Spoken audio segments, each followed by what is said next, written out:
상담 사역을 굉장히 좋으신 분인데 상담실을 운영하시고 사역하고 계시고 성함은 박병은 실장님이십니다. 큰 박수로 환영하시는 말씀을 드리고 실장님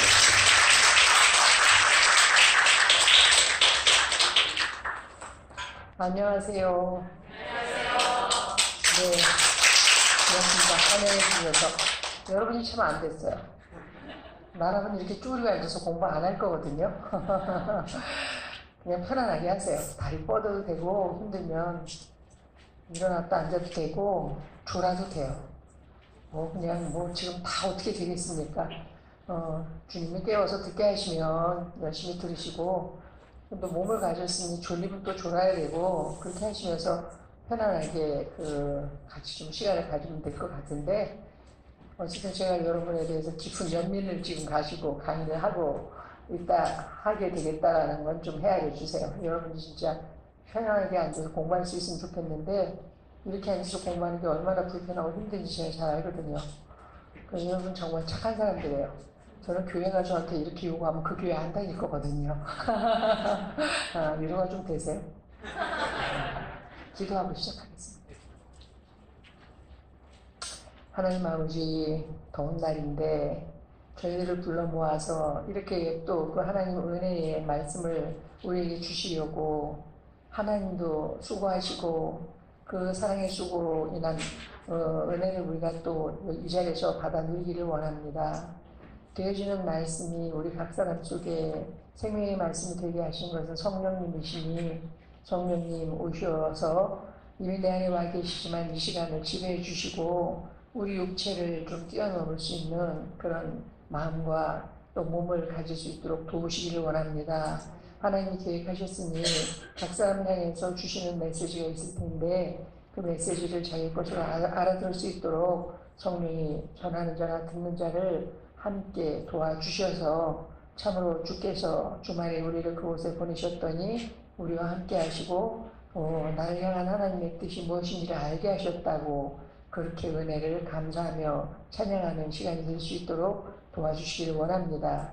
때를 따라 돕는 은혜의 보좌 앞에 담대히 나아오라 하였사오니 예수 그리스도의 이름으로만 우리가 아버지 앞에 나갈 수 있음을 고백하고 믿습니다. 아들의 이름으로 우리에게 허락하신 이 집회가 그 아들의 이름으로 은혜가 되는 시간이 되도록 인도하시고 축복하여 주시옵소서. 예수 그리스도 이름으로 기도합니다. 아멘. 좀 일찍 와가지고 부엌에서 묵밥도 먹고 핫케이크도 먹고 하여튼 여러 가지 먹었어요. 그래서 어딜 가나 이렇게 또 솜씨를 부려서 뭘 만드는 분이 계시고 젖대는 분이 계시고 그래서 참 세상은 멋진 것 같아요. 내가 못하는 어떤 일들을 잘하는 사람들이 꼭 있고 어떻게 얘기하면 또 기죽이기도 하지만 그런 분들의 섬김을 통해서 다양하게 내가 할 수 없는 일들을 경험하게 되니까 저는 목을 쓸 줄도 모르고 묵밥을 만들 줄도 몰라요. 먹을 줄만 알아요. 근데 그런 걸 잘하는 분이 계셔서 대접을 받아서 너무 감사했어요. 여러분 하나님이 만든 아름다운 세상 저 여기 처음 와봤거든요. 올라오는 길이 좋더라고요. 계곡 안 내려가봤지만 좋겠죠. 아름다운 세상 우리 때문에 만드셨어요. 맞나요? 저한테 50대 부인이 상담을 오셨었는데 그 남편이 알코올 중독자예요. 그래서 삶이 고달팠겠죠. 그래서 그냥 한마디로 얘기하면 그분이 상담하면서 제일 많이 사용한 단어가 선생님 난 참 찌질해요 이거예요. 자기가 찌질하대. 그쵸? 저도 때때로 제가 참 찌질하다고 느끼거든요. 근데 이제 봄이었어요. 또 이제 상담실 옆에 탄천이 있어서 오늘 가시면서 좀 이렇게 걸어가세요. 탄천 옆에 그 꽃들도 좀 보시고 하나님이 어머니 위해서 그 꽃 만드셨어요. 제가 이렇게 말했거든요. 그 다음 주에 상담 받으러 와서 얘기했어요. 그분이 그렇게 했대요. 진짜 꽃이 아름답더래요. 근데 그 아름다운 꽃을 나를 위해서 만들었다는 사실은 받아들이기가, 믿기가 힘들었대요. 꼭 나를 위해서 만드셨겠어? 그건 아닌 것 같아. 이렇게. 그래서 하나님 믿는 분인데 왜 이게 안 믿어질까? 안 받아들여질까? 그래서 제가 생각을 했대요. 그랬더니 하나님, 그런 순간 남자는 내 인생의 보탬이 안 돼. 친정아버지 지금 이 알코올 중독자인 이 남자한테 나한테 결혼하라고 밀어넣었어. 나 싫다 그랬는데 동생들 많으니까 네가 빨리 시집 가줘야 입을 덜고 그래 내가 좀 힘이 덜 테니 빨리 시집 가라. 그래서 자기는 팔리듯 이 남자 싫은데 결혼했고 이 남편이라는 남자 결혼한 첫날부터 술 먹고 집으로 바로 안 오고 지 엄마한테 가서 호르몬이 거기서 내 수다 떨다가 잠들 때나 신혼집으로 건너오고 그래서 나는 신혼이 없었어. 그래서 친정아버지, 남편, 이 남자들 다 내 인생에 나를 정말 찌릿하게 느끼게 만든 장본인들 아들하고 딸 있었거든요. 아들, 걔가 영재예요. 정말 머리가 뛰어나네.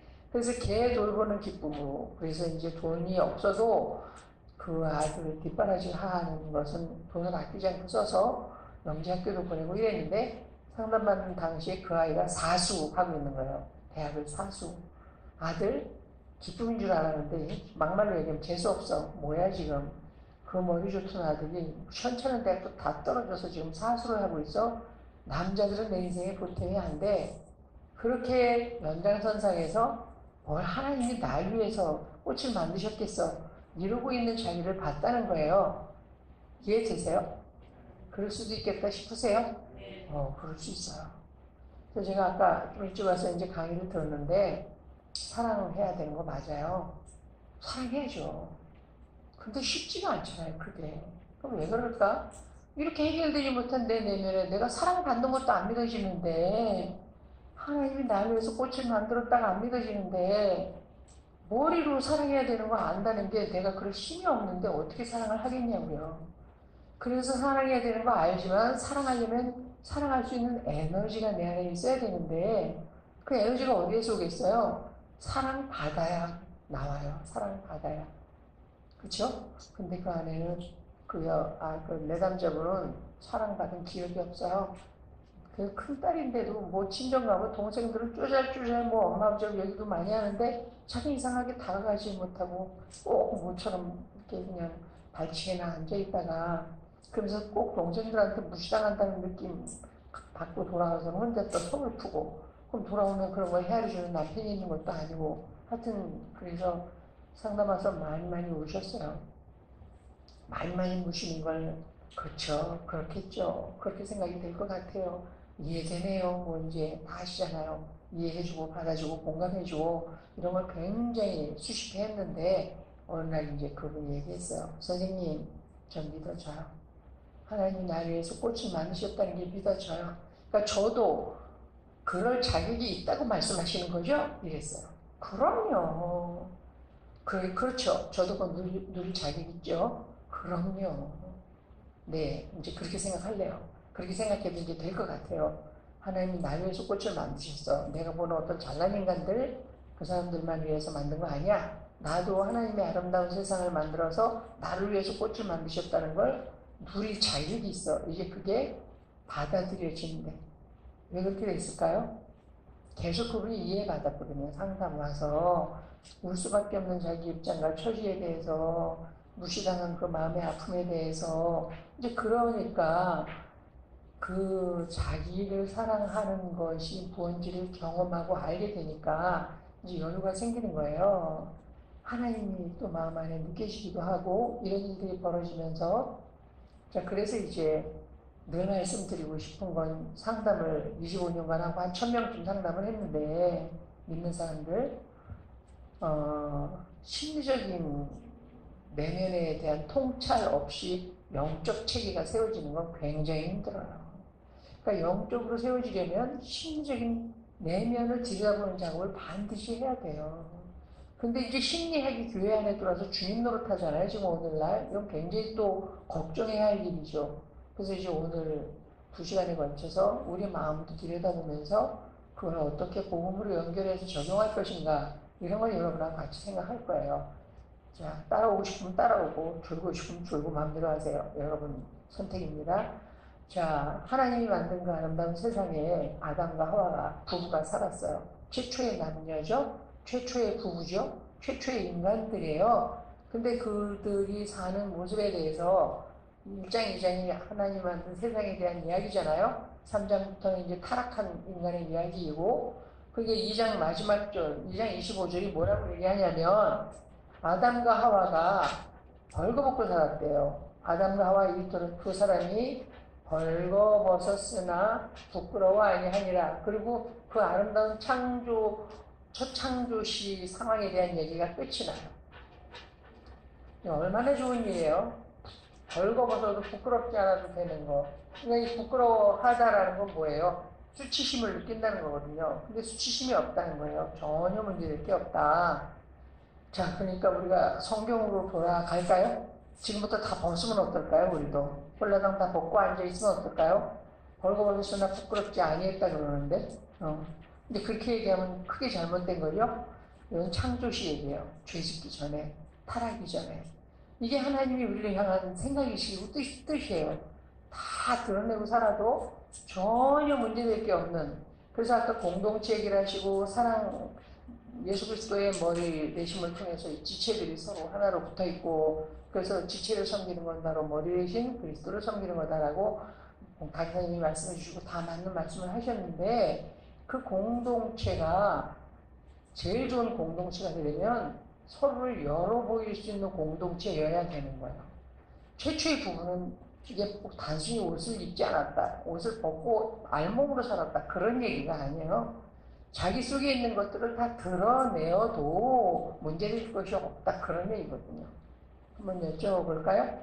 나는 부부 간에 뭐든지 다 드러내서 얘기할 수 있다. 돈을 어디다 쓰는지, 시간을 어떻게 쓰는지, 무슨 생각을 하고 있는지, 뭐 이런 거에 대해서 나는 아무 거리낌 없이 다 말할 수 있다. 그러면 손 좀 들어주시죠. 네, 그죠? 손 들면 상담실에 와야 된다는 걸 의미해요.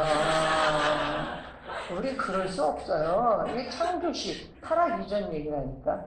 타락 이전에. 그러니까 하나님은 그렇게 살기를 원하셨는데 지금 우리는 그럴 수 없게 됐단 말이에요. 이게 사랑해야 되는 걸 알면서도 사랑할 수 없게 된 원인이기도 해요. 3장에 보니까 죄를 지었을 때 아담과 하와가 이제 먹지 말라 하는 선과 악을 알게 하는 나무의 열매를 먹었어요. 자, 그거 뭐예요? 선과 악에 대해서 우리 스스로 하나님처럼 돼서 우리가 알아서 하겠다, 그 얘기거든요. 늘 그러니까 하나님의 반대편에는 스스로 하나님 되는 것이 있는 거죠. 우리가 그게 사단의 또 유혹의 내용이 그거고, 먹어. 눈 밝아져서 하나님처럼 된다니까? 그거였어요. 하나님처럼 되려고 사단의 말을 들었죠? 하나님 말씀 거역하고 명령에 불순종했어요. 그런데 3장에 보니까 눈이 밝아졌을 때 하나님처럼 되는 게 아니라 벌거벗은 걸 인식하기 시작했어요. 벌거벗었는데 중요한 건 뭐예요? 무지 창피하네 이거. 수치심이 인간 안에 들어왔다, 그 말입니다. 여러분, 죄 때문에 인간의 원마음 안에 온갖 종류의 수치심이 들어와 있어요. 그 아까 엄마가 얘기한 찌질하다, 그게 수치심이에요. 왜 이렇게 자기가 찌질할까? 그런데 얘기해보면 다 있어요. 저도 있거든요. 아까 또 강도 만난 이혼 얘기도 하시더라고요. 저희 집에 95세 치매 시어머니가 계세요. 제가 이제 돌보는데, 치매지만 착한 치매라서 사람 속을 뒤집어 놓을 그런 일 잘 안 하세요. 근데도 저는 속이 뒤집어지는 일이 많거든요. 못하겠어요. 시시때때로. 별로 다닌 자극에도 막 분노가 왈칵왈칵 솟아나고. 그런데 이제 제가 그 생각을 하죠. 누가 강도 만난 자의 이웃이냐? 우리 시어머니가 강도 만난 분이다. 이분은 똑똑한 분이었는데 나이 들어들더니 뇌가 고장나가지고 생각이 안 나고, 그러니까 뻘짓을 자꾸 하신단 말이에요. 의도하지 않게. 그분 의도가 아니야. 그렇게 됐기 때문에 고장이 나서 이게 맞는지 틀리는지, 왜 화장실에서 이를 보고 물을 내려야 되는지 생각이 안 나. 그러니까 이를 보고 그냥 나오시는 거예요. 그분이 일부러 나 며느리 골탕 좀 먹어라 이런 거 아니거든요. 근데 저는 문 열 때마다 이제 괴로운 거죠. 그럼 우라통이 터지는 거죠. 어쩌자는 거야 도대체, 이런 거예요. 그래서 이분은 강도 만난 분이야. 그러면 강도 만난 분의 이웃은 누구야? 자비를 베푼 자입니다. 그럼 내 자비를 베풀면 되는 거잖아요. 그죠? 이렇게 간단한 문제를 자비를 베풀면 되잖아요. 뭐가 문제야? 그러니까 맞아요 선생님, 자비 베푸세요. 그렇게 말씀하시는 분이 있다면 네가 해라, 나 그러고 싶거든요. 그러니까 네가 해. 내가 돈도 붙여줄게, 네가 해라, 이렇게 하고 싶거든요. 알아요, 제가 알아요. 그런데 그것이 나를 지배할 때는 하다가 내 본성으로 돌아가면 하나님한테 또 화가 나는 거예요. 아, 저도 강도 만났거든요? 이러고 알아준단 말이에요. 아, 이분만 강도 만났어요? 이분 돌발기는 저도 강도 만났어요. 어쩌라고요, 제가. 저한테. 막 이런단 말이에요, 제가 하나님한테. 여기까지만 들으니까 오늘 강의는 이제 기대할 게 없다. 이렇게 생각하시는 분은 나가셔도 돼요. 이게 저니까. 이게 저예요. 제 본질이 이래요. 그래서 저는 지금 그래도 하나님 은혜 때문에 당당하게 내가 이런 인간입니다라고 드러내서 얘기하고 있지. 그렇지 않으면 제가 이런 얘기 왜 하겠어요? 괜찮은 사람이냐 하겠죠. 나 우리 어머니 돌봐. 이거 왜 이래? 나 같은 년이 있으면 나오라 그래. 이렇게 말하겠죠. 근데 그렇게 말할 수 없어요. 말씀드린 대로 중심으로부터 한 인격을 내 안에 받아들여서 돌보고 사랑하는 일이 얼마나 힘들다는 걸 제가 알고 있기 때문에 나는 그럴 수 없다. 40년을 예수를 믿어왔는데 40년 전이나 40년 후나 나는 똑같아. 내가 여러분 앞에 서서 말씀을 전할 수 있는 자격은 오로지 은혜 때문이에요. 제 속에 자격, 공로 1%도 없고요. 정말 은혜 때문이에요. 자, 최초의 그 창조시 부부는 이렇게 수치심 따위는 전혀 느낄 것이 없었는데 죄를 짓는 순간 그들이 야, 벌거벗는 건 너무나 수치스러운 일이야. 그래서 제일 먼저 한 짓이 뭔지 아세요? 가리우기 시작했어요. 성경 아시죠? 뭘로 가리웠을까요? 최초의 부부가 무화과 잎으로 치마를 엮고 자기를 가리웠더라. 그래서 우리는 자꾸 가리우고 싶어요. 왜 가리우죠? 수치심 드러날까봐, 찌질한 내가 드러날까봐, 못난 나로 드러날까봐. 그래서 이 못난 걸 가리울 뿐만 아니라 보다 괜찮은 존재, 우월적 존재이고 싶은 본능적인 욕구가 우리 안에 있단 말이죠. 맞나요? 네. 아니다 그러면 상담실 와야 된다고 아까 말씀드렸어요. 이게 우리의 본질이에요. 본질. 죄인된 우리. 하나님을 떠났을 때 인간이 가지게 된 본질. 이 가리우고 싶은 욕구를 심리학으로 얘기하면 그냥 열등감이에요. 열등감. 아까 찌질하다는 그 말.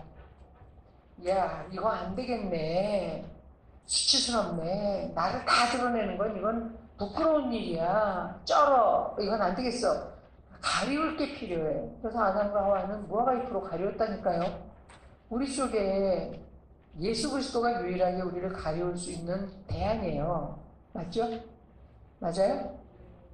맞으면 맞다고 대답해 주세요. 아니면 잘 생각해 보시고.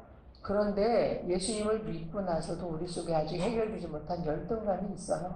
그래서 끊임없이 이걸 어떻게 처리하지 못해서, 자, 그러니까 열등감의 반대가 이제 잘난 척 하는 거죠. 우월감. 잘난 사람은 잘난 척 할 필요가 없죠. 근데 자꾸 잘난 척 하고 싶은 건 우월감이에요. 뿌리는 똑같이 열등감이에요.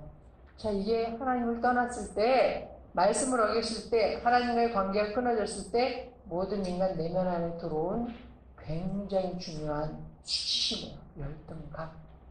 죄인들의 내면에는 다 열등감이 있다. 있으세요?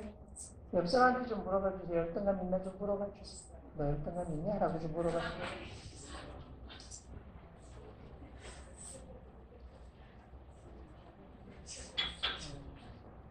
제가요, 한참 전에 고등학교를 졸업하고, 한 10년 전쯤인 것 같아요. 고등학교를 졸업하고,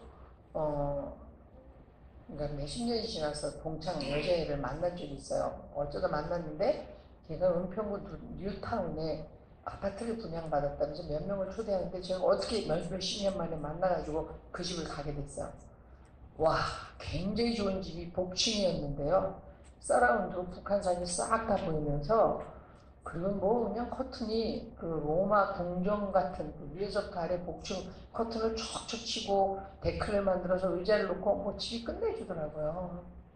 그때 제가 그 집에 가서 야, 좋다, 축하해, 이렇게 좋은 집 그 뭐지 분양받아서 살게 돼서, 이분은 그렇게 얘기하면서 속으로 너 나보다 공부 못했는데 이거 무슨 일이야 도대체, 이러고 있는 저를 봤어요. 저 나쁜 년 맞죠? 여러분은 안 그러시나요? 나도 잘 되고 너도 잘 될 땐 편안하게 축하가 되지만, 나는 안 되고 너만 잘 될 때 나는 입으로는 축하해도 마음은 또 질투에 시달려. 이게 우리들의 본질이에요. 이게 열등감이에요. 그렇기 때문에 사랑해야 되는 걸 알면서 사랑을 못하는 거예요, 여러분. 안에서부터 이게 내 에너지가 당당해야 되는데 이게 뭐냐면 당당했다는 거거든요. 내가 다 드러나도 거리낄 게 없다. 나는 이 모습 이대로. 그러니까 최초의 부부는 벌거벗어도 전혀 수치심이 없이 거리낄 것도 없고 계획할 것도 없고 당당했다라고 하면 풀어서 관계로 풀어서 얘기하면 어떻게 되는 거예요? 남편과 아내 사이에 이해 못할 일이 없다는 거예요. 다 이해하는 거예요. 속 얘기도 어떤 얘기도 내가 이래서 이렇게 생각해, 이렇게 느껴. 그런 거에 대해서 그렇구나, 그럴 수 있겠네, 그렇지, 이해한다는 거예요. 이렇게 되면 또 어떻게 되냐면 100% 서로 신뢰해야 돼요. 내가 이 얘기를 해도 이 사람이 나를 정죄하거나 학대하거나 삐지거나 이러지 않을 거에 대한 100% 이해하고 수용해 줄 것을 기대할 수도 신뢰할 수도 있어야 이게 되는 일이잖아요. 그러니까 최초의 부분은 100% 서로 신뢰했다는 거예요. 근데 지금 우리는 그럴 수 없잖아요. 제가 우리 남편 지금 여기 데려다 주고 저 방에서 혼자 뭐 하고 있는데 끝나면 같이 내려가려고 40년 넘게 같이 살았단 말이에요. 7년을 연애하고 39년인가 됐으니까 40 몇 년을 한 남자하고 아주 뒤지고 왔어요. 그쯤 되면 뭐 그냥 다 서로 입만 열면 알아야 되는 거 아니겠어요? 근데 아니에요, 아직도. 저는 제가 우리 어머니를 모시고 있는데 때때로 우리 남편이 마음에 안 들면 평소에는 어머니였다가 우리 남편이 마음에 안 들면 네 엄마가 돼요. 제 마음 안에서 딱 구분을 하면서 내가 너 때문에 고생하는 거 알아볼라 뭐 이렇게 따지고 싶은 이 여지없이 제가 그러니까 그걸 속 안에 있는 걸 드러내서 그렇게 말하지는 않지만 제 속에는 그런 감정들이 뿔뚝뿔뚝 일어난단 말이에요. 이게 뭐예요? 다 드러내서 얘기할 수 없어요. 왜? 말했다가 삐질까봐. 너 그렇게 생각하는 거였어? 화낼까봐. 그리고 또 부당한 대우를 받을까봐. 이런 온갖 그것 때문에 제가 다 드러내서 말하지 못하는 거죠. 이게 해결되지 못하는 거예요. 가리기만 했나요? 아담아 내가 어디 있느냐라고 주님이 또 하나님 여호와 하나님 부르셨어요. 내가 벌거벗었으므로 두려워하여 숨었나이다. 그 다음에 하는 게 숨는 거예요. 숨기. 어떨 때 숨게 되나요? 죄졌을 때. 죄의식이에요, 죄의식. 죄의식에서 일어나는 감정을 죄책감이라고 말하죠. 그래서 여러분, 죄책감도 일종의 열등감인데 또 조금 색깔이 다른 실패했다는 느낌. 이건 아닌데, 이럴 걸, 저럴 걸, 왜 그랬지? 이게 죄책감이에요. 얘기하자면, 나 자신에 대해서 마땅치 않아. 뭔가 제대로 하고 있다는 생각이 안 들어. 충분하다고, 충분히 좋다는 생각이 안 들고, 자꾸 후회하고 싶고, 아닌 것 같고, 내가 나를 믿을 수 없고, 그러면서 실패했다는 감정, 이게 죄의식이에요. 물론 그 심리적 감정을 얘기하면 그래요. 더 이전 성경적인 근원으로 들어가면, 말씀을 어겼으니까 이제 죽음이 들어올 거고 심판이 올 거고 종말이 올 거고 그 모든 것에 대한 두려움이죠. 그게 죄의식이에요. 난 이제 죄를 지었네, 잘못됐네. 자, 그래서 여러분 하나님을 떠났을 때 인간 내면 안에 누구도 피할 수 없는 원죄로 인한 수치심이 있다는 거예요. 열등감, 죄의식 이런 게 2대 본질적인 수치심이 바로 인간의 문제인 거죠. 자, 그러니까 부부 사이에 믿고 싶어. 근데 이것이 제대로 해결되지 않았기 때문에 나를 그대로 받아들일지 잘 모르겠고, 그러니까 다 드러내서 얘기하지 못하고, 여러분 그래서 지금 뭐 다 드러내 말씀드릴 수 없지만 기본적으로 가리우고 숨고 그래서 잘난 척하고 또 아닌 척하고 이러면서 우리가 대부분 살아요. 이런 내적 수치심 때문에 여러 가지 우리 안에 해결해야 될 당당하지 못한 부끄러움, 수치심이 들어왔는데 그 하나가 버림받은 마음이에요. 에덴에서 쫓겨나잖아요. 내가 혼자 살아야 되죠. 내 힘으로. 하나님의 도우심과 보호를 받아서 살아야 되는데 에덴 밖으로 쫓겨나요. 내가 땀 흘려야 돼. 똑같이 에덴 동산 안에서도 경작하고 노동해야 했어요. 그건 기쁨이었어요. 근데 에덴 밖으로 쫓겨나서 이제 하나님 보호와 도움 없이 스스로 자꾸만 엉겅퀴를 쳐내고 가시덤불을 쳐내면서 땀을 흘려서 노동을 해야 되는데 문제는 노동했다고 해서 반드시 노동의 대가가 또 주어지는 것도 아니에요. 그게 오늘날 문제잖아요. 애쓰고 수고한다고 공부 열심히 한다고 다 잘 되나요? 애쓰고 수고한다고 다 돈 버나요? 그렇지 않단 말이죠. 그러니까 내가 있는 힘을 다해서 이 상황을 잘 되게 해야 되는 엄청난 수고, 그게 버림받은 거예요. 하나님으로부터 에덴 밖으로 쫓겨나서 애쓰지 않으면 안 되는 이게 우리 속에 있어요. 근데 이제 이게 열등감과 죄책감이 있지, 쫓겨난 버림받은 마음이 있지. 그러니까 그 두려움을 어떻게 풀어요? 한 사람을 따시켜서 거기에 집중시키고, 대부분은 또 우리끼리 이렇게 뭐 찌그락짜그락 하면서 한 사람을 고통으로 몰아넣기도 하고, 이게 심각한 오늘날의 문제잖아요. 이게 다 여러분 죄 때문에 우리 안에 들어온 수치심들이에요. 그러니까 성장 과정에서 부모가 나를 어떻게 돌봤느냐 하는 게 또 원죄로 인한 이 원마음의 수치를 더 왜곡시키거나 심화시키니까, 그래서 좋은 부모를 만나야 되는데, 좋은 가정을 이루고 살아야 하는데, 자, 잘 들으세요. 여기 중고등부 학생도 있다고 들었는데, 여러분, 좋은 가정이 뭡니까?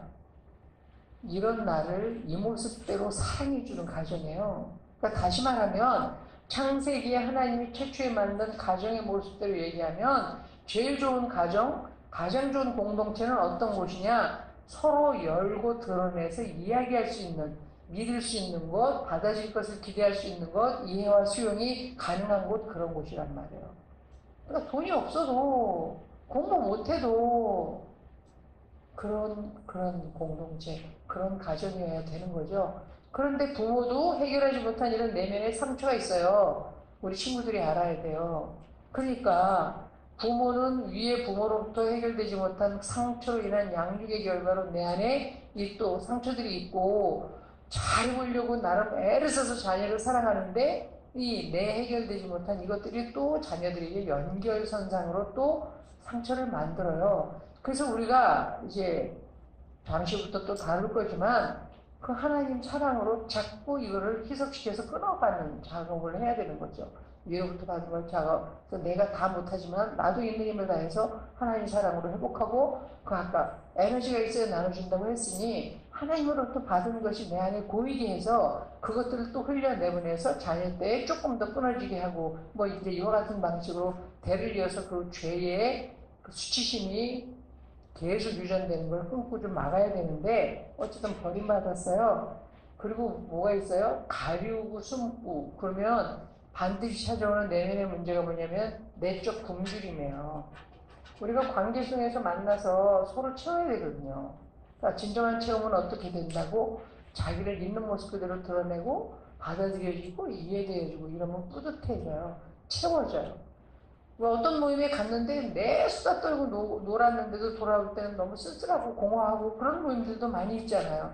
그건 굶주림이 채워지지 않은 거죠. 진정성 있는 내적 여는 교제가 이루어지지 않았기 때문에 거기서는 잘난 척하고 애 자랑하고 남편 자랑하고 또는 돈 자랑하고 이렇게 하면서 서로 기대게 하면서 은근히 꼬나부기도 하고 칭찬도 했다 속으로는 쓸쓸했다 막 이러면서 내 모습 그대로를 드러냈는데도 이해되고 받아들여지고, 그러면서 진정성 있게 내가 그 사람들한테 품어줬다라고 하는 경험이 안 되면 굶주리는 거죠. 내면이 채워지지 않는 거죠. 그러니까 여러분 아셔야 되는 게, 결혼했다고 해결되지 않아요. 그럼 결혼 안 하면 해결되나요? 요새 애들은 문제가 복잡하고 짐지기 싫으니까 아예 결혼 안 함. 그건 엄청나게 하나님의 말씀에 대한 유기예요. 생육하고 번성하고, 그래서 결혼하라고 부부로 만들었고, 그래서 한 남자와 한 여자가 주체가 돼서 자녀를 낳고 살면서 계속 가정을 통해서 하나님은 하나님 나라를 이루시는데, 시대가 힘들어서 결혼 안 해. 애 키우는 거 힘들어서 결혼 안 해. 말도 안 돼요. 그건 근본적으로 하나님에 대한 믿음, 말씀에 대한 믿음이 없는 거죠. 어쨌든 넘어가고, 굶주림이 있어요, 우리 안에. 그러니까 자꾸 남편으로 채우고 싶고 아내로 채우고 싶고, 그 얘기는 뭐냐면 사람을 통해서 내 이 문제들을 해결하고 싶은 욕구와 기대가 우리 안에 엄청나게 많이 있다, 그 말이에요. 근데 이제 그걸 아셔야 돼요. 배우자 속에도 답 없다. 그렇게 해줄 줄 알고 결혼해요. 환상이 있어요, 다. 그런데 막상 결혼해서 살아보면 어떤 부분 채워지는 것 같지만 어떤 부분은 전혀 내 기대와 같지 않아. 근데 이 시대가, 잘 들으세요, 경쟁적인 사회일수록 더 굶주림이 심해지고요. 경쟁적인 사회일수록 한 사람 내면 안에 열등감이나 질책감이 굉장히 극대화되고요. 경쟁적인 사회일수록 버림받음이 심해지잖아요. 세상은 우수한 사람들만 취하고 단물 빼먹고 버리고 뭐 이런 세상이다 보니까 못나고 자격이 부족한 사람도 같이 어우러져서 살아갈 수 있는 세상이어야 하는데 우수한 사람만 결혼하고 우수한 사람만 뭐가 되고 이러면 어떻게 되겠어요? 그럼 그렇지 못한 사람들은 다 낙오돼서 더 열등감과 죄책감과 버림받은 마음이나 이런 걸 느낄 수밖에 없게 되겠잖아요. 자, 그러니까 지금이 그런 세상이에요. 그래서 사람들이 굶주려 있기 때문에 어떻게 채워달라고 서로 아우성을 치는데, 자, 우리 학생들도 또 우리 뭐 어른들도 다 알아야 되는 게 이 시대가 이렇다 보니 자꾸만 환상적인 드라마나 영화를 만들어요. 그 드라마에 영화에 나오는 주인공 남자나 여자는 굉장히 아주 이상적 존재야. 그래서 왜 달달한 멘트로 사람 마음을 그렇게 잘 헤아려주고 내 안에 나 있다 뭐 이래가면서 그래서 상대가 원하는 말에 대해서는 와 할 정도로 그렇게 만들고 그래서 한 인간이 한 사람을 행복하게 충족시켜주고 만족시켜줄 거라고 하는 기대를 자꾸 높여놔요. 근데 지금 인간은 어떻다고? 이렇다고. 그러니까 그걸 인간에게 기대할수록 점점 더 채울 수 없는 굶주린 마음에 허덕이게 돼요. 그러니까 지금 우리 부부 사이에 뭔가 문제가 있다. 그건 뭐예요? 우리가 지금 제대로 바라봐야 할 것을 바라보지 못하고 서로에 대한 기대에 쩔어 있다. 그렇게 이해하시면 되는 거예요. 내가 남편에 대해서, 아내에 대해서 기대가 많아서 네가 좀 이렇게 해주면, 당신 좀 이렇게 해주면 우리가 조금 더 낫게 살 건데 라고 하는 인간에 대한 기대를 못 내려놓고 왜? 여기 있는 대로 나는 너 때문에 너 결혼할 때 내 열등감이 좀 가려줄 줄 알았어. 내 내면에 부족한 것들을 좀 너로 인해서 좀 채울 수 있는 줄 알았어. 뭐 다 이런 기대 때문에 결혼하는 거거든요. 사랑한다고 말하는데 그 사랑한다는 말이 다 필요하다라는 말이에요. 사실 뒤집어서 얘기하면. 그러니까 내가 부족하면 너라도 좀 우월적 존재로 우수해서 나를 좀 채워줘봐. 내 대책이 되어줘봐. 나를 좀 가려준 그런 사람이 되어줘봐. 이런 요구가 점점 늘어나는 거예요. 이건 아주 나쁜 세상이죠. 지금이 그런 세상이에요. 자, 그러다 보니까 점점 더 열등한 사람은 더 깊은 열등감에 빠지고 그래서 그 관계 속에서 뛰어서 용납되어져야 되는 사람들이 우수하지 못하니까 뭐 열등하니까 또 거절당해서 또 버림받게 되고 뭐 이런 일이 벌어지는 거죠. 좋은 공동체는 예수님 찾아다니신 것처럼 죄 많은 자, 연약한 자, 고아와 과부 같은 자를 돌보는 그들이 그 안에서 받아들여지면서 함께 하나님을 기뻐할 수 있는 그런 공동체여야 되는데 그래서 교회가 바로 그런 세상의 도피성이어야 되는데 교회 속에서도 해결되지 못한 이런 내면이 하나님의 은혜보다 더 작동이 된다면 그 공동체는 지금 굉장한 치유가 필요한 치유가 이루어지려면 먼저 뭘 해야 돼요? 내가 어디가 병들어 있는지 제대로 진단이 이루어져야 돼요. 그래서 지금 이 얘기를 지금 하고 있는 거고요. 이제 우리가 오늘 강의해야 되는 것에 대한 서론적인 접근으로요. 굶주림을 채워야 되잖아요. 그 인간한테 자꾸만 달라고 그래요. 근데 못 채워주잖아요. 가인과 아벨이 그래서 제사 하나님한테 이걸 채우러 나갔어요. 여러분 제사가 바로 예배잖아요. 예배조차도 하나님을 만나지 못하고 그냥 참석해서 도로 가는 경우들이 굉장히 많죠. 그냥 나 오늘 예배 드리러 아니고 보러 갔네. 그래서 그냥 보고만 와요. 하나님 못 만나요. 정말 하나님을 만났으면 뭔가 내 안에 움직임이 있어야 되는데 그런 것 없이 그냥 졸다 오고 앉아있다 오고 어쨌든 교회는 갔으니까 뭐 이런 식으로 처리되는 일들이 많단 말이에요. 그게 가인의 예배인 거예요. 그렇게 됐을 때 채워지지 못하니까 분노가 일어나는 거죠. 그래서 오늘날 이렇게 분노하는 사람들이 이렇게 많아요. 다 화가 나 있어. 아니 왜? 좀 끼어들면 어때? 끼어들었다고 지랄. 깜빡이 안 켰다고 지랄. 뭐 어쩌라고. 아, 좀 늦으면 되지. 좀 천천히 가면 되지. 요만큼도 못 참아. 그게 뭐야? 너 나 무시해? 자기 존재에 대해서. 그거 아닌데? 다 그렇게 이해하고 해석하면서 그렇게 분노를 하면서 나 너한테 당할 만큼 어려웠거나 못나지 않았거든? 뭐 그런 걸로 우월적 존재이고 싶은 욕구가 막 또 사방에서 터져나오고 난리를 치는 거죠. 하나님을 만나야 되는데 종교로 접근하니까. 그래서 이제 좀 이따 그것을 풀어내는 얘기를 할게요. 가인처럼 종교로 접근해서 못 만나면 이제 분노해요. 그 분노를 어디다가 쏟죠? 자기보다 못한 만만한 데 쏟아. 많은 남편들이 그래서 회사 바깥 일이 잘 안 되면 집에 와서 아내한테 분노한다니까. 그건 아내가 당할 분노가 아닌데, 그럼 어떻게? 아내는 또 남편으로부터 까닭없는 분노를 당하면 어떻게? 또 애를 잡아야지. 야, 이 새끼야 공부 좀 똑바로 해. 뭐 이래가면서 또 난리치. 그럼 애는 어떻게 강아지 걷어차는 수밖에 없죠? 근데 이게 전염돼요, 이렇게. 그래서 여러분, 한 사람이 제대로 자기 내면을 진단하고 하나님의 은혜로 그것을 치유하는 것은 거의 그 가족을 다 살리는 일과 똑같다. 이렇게 생각하시면 되고요. 내가 은혜 받아서 그렇게 되겠다. 그런 마음만을 먹어도 성공한 거라고 저는 생각이 듭니다. 이렇기 때문에 인간의 그 본질적인 수치심에 또 뭐가 있냐면요.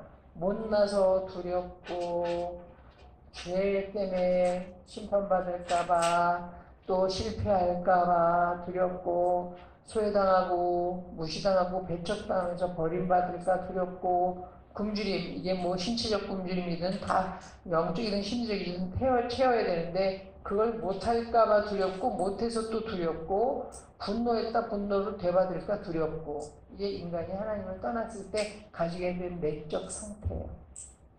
그러니까 최초의 부부 사이는 어떻다는 거예요? 최초의 인간관계는 어땠다는 거예요? 최초의 남녀는 어땠다는 거예요? 그 속엔 이런 수치심이 없었다. 당당했다. 다 받아들여졌다. 이해되어졌다. 그리고 그들은 함께 하나됨을 이루는 일에 아무 문제가 없었다. 이런 거죠. 자, 여기까지만 들어도 이제 우리 가족의 문제가 대충 좀 진단이 됩니까? 어디 좀 여쭤보고 싶어요. 선생님, 아까 열등감 없는 사람 없다고 했는데 죄의식 어때요? 때때로 왜 그랬지? 그러면서 그 뭔가 나 자신에 대해서 못마땅한 그 길티, 죄책감 이런 게 나는 없습니다. 그런 사람이 있겠어요? 이게 인간의 2대 본능적인 해결해야 될 수치심이라니까. 열등감과 죄의식. 자, 그래서 여러분, 자, 요 얘기는 다 고개 들고 귀 기울여 들어주세요. 주셔야 돼요. 하나님이 여기서 시작하는 거예요. 복음이 뭡니까? 못난 자도 그 모습대로 오라. 아멘입니까? 하나님이 너 좀 뭐 좀 이렇게 좀 세운 다음에 조건 좀 갖춰서 좀 와라 이러시지 않아요? 못난 자는 못난 모습 그대로 오라. 죄 있는 사람 어떻게 와라 마라. 죄 있는 모습 그대로 와라. 여기서 시작합니다. 자, 그러니까 우리 가정이 지금 잘 가고 있느냐 여부는 얼마나 내 내면에 대한 진단, 우리 관계에 대한 진단이 바르게 이루어졌느냐 하는 것과 거기에 정말 복음이 적용되고 있느냐 그걸 보시면 되는 거예요. 제가 이제 동성애자를 한참 동안 상담했어요. 다 교회 다니는 친구들이에요. 그런데 동성애자예요. 아, 참 어렵죠. 그냥 하나님이 심판하실 거에 대한 두려움. 그러면서도 그 동성애에서 못 빠져나와. 여러분, 그게 또 굉장히 심리적인 문제예요. 이게 다 열등감과 죄책감의 문제에 다 연결되어 있다니까? 살짝만 얘기하면 그 안에 엄청난 열등감이 작동돼서 그러니까 남자를 남자답게 아버지가 모델링하고 여자를 여자답게 엄마들이 모델링하고 한 가정에서 남자는 이렇게 가정을 책임지는 거다. 엄마는 이렇게 또 그 남편을 사랑하고 순종하면서 이렇게 하는 것이다. 라고 하는 그 성적인 모델링이 이루어지고 그렇게 안정된 가정이 이루어져야 되는데 그렇게 하지 못했을 때 이게 성적 주체성을 놓는 일이 문제가 생겨요. 그래서 모든 동성애, 유전 없고요. 여기 학생들 중에 뭐 동성애가 유전이다. 헛소리 그거 절대로 받아들이면 안 돼. 이미 다 뇌에 대한 그 연구를 통해서 그것이 절대 유전일 수 없다는 게 다 밝혀졌어요. 처음에 누가 그렇게 발표를 해서 딱 그렇다라고 믿었는데 그 후에 다 까발려져서 그것은 후천적인 일이라는 게 다 드러났어요. 저 동성애 유전 아닙니다. 선천적이지 않아요. 제가 만난 동성애들도 다 후천적인 가정 배경에서의 문제 때문에 그렇게 된 거 제가 다 경험해서 알고 있는 사실이고요. 어쨌간에 그런데 남자 동성애자들은 학문 섹스를 하잖아요. 그러고 싶을까? 근데 그들은 열심히 그렇게 해요. 그런데 밑에서 밑에서 깔아줘야 되잖아. 위에서 뭐 행동하는 사람이 있어야 되고 밑에서 받쳐줘야 되는 사람이 탑이라고 그러고 바텀이라고 얘기해. 근데 내가 상담하는 친구들은 주로 바텀. 그것도 더 열등감에 또 쩔어가지고 위에서 못하는 거야. 대주는 거야. 그런데 넌 왜 그러고 있니? 왜 그렇게 할 때 어떤 느낌이니? 그럼 답이 뭔지 아세요? 그 위에 있는 친구한테 기쁨을 줬잖아요. 너한테 기쁨을 준 게 나라는 걸 좀 기억해줘.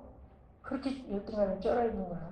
그러니까 너 나는 잘나지 못해서 위에서 너를 지배하거나 주관하거나 이렇게 이제 할 수는 없는데 내가 밑에서 이렇게 해줌으로 인해서 너를 기쁘게 해줬잖아. 그렇게 나는 너한테 기쁨을 준 존재야. 그렇게 하면서 또 자기 열등감을 무마해.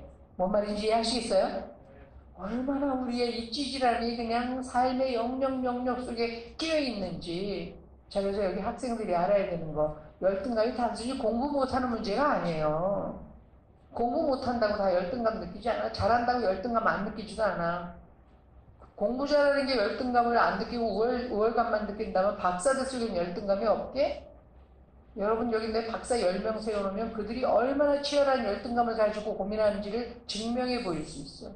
그러니까 이건 공부 잘하고 못하고의 문제가 아니야. 물론 공부를 못하면 더 그것 때문에 상대적 열등감을 느끼는 게 사실이지만 자, 다 아셔야 돼요.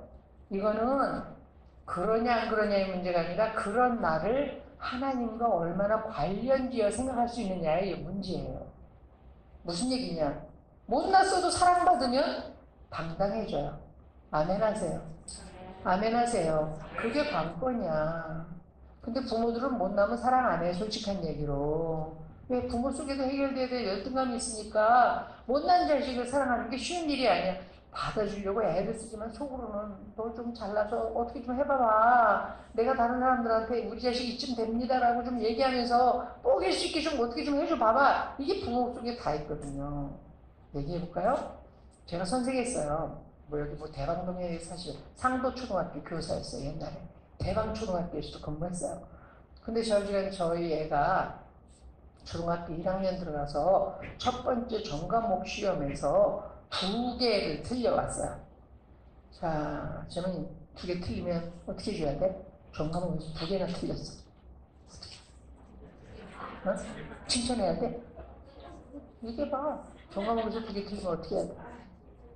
칭찬해줘야 돼? 난 혼냈거든요. 혼냈어요. 담임 선생님 내 선배였는데 첫 시험 그래서 공부를 열심히 시켜서 보냈단 말이죠.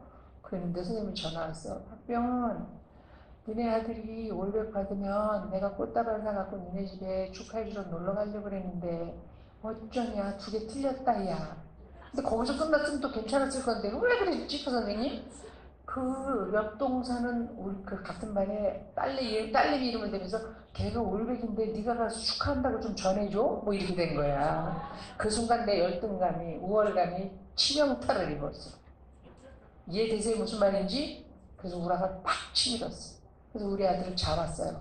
공부 다 했잖아. 이게 왜 틀린 거야 도대체? 너 그러고 밥 먹니? 부모의 해결되지 않은 열등감이 이렇게 자식한테 작동이 돼요. 제가 남소은혜교회 다니고 있어요. 홍정희 목사님, 일대 목사님이. 그걸 개포동에 가서 잘 나가는 인물들 되게 많아요. 그 뭐 장로님 원사님들은 그래도 사회적 주류에 계신 분들이죠. 그분들 자녀들이 뭐 유학 갔다 오고 뭐 굉장한 커리어를 가진 애들이 많이 있는데 그분들이 보면 그런 수준의 자녀에 걸맞는 대상이 나타나야 결혼에 맞다고 생각해. 그것도 해결되지 않은 우월감이야. 뭔 말인지 아시겠어요?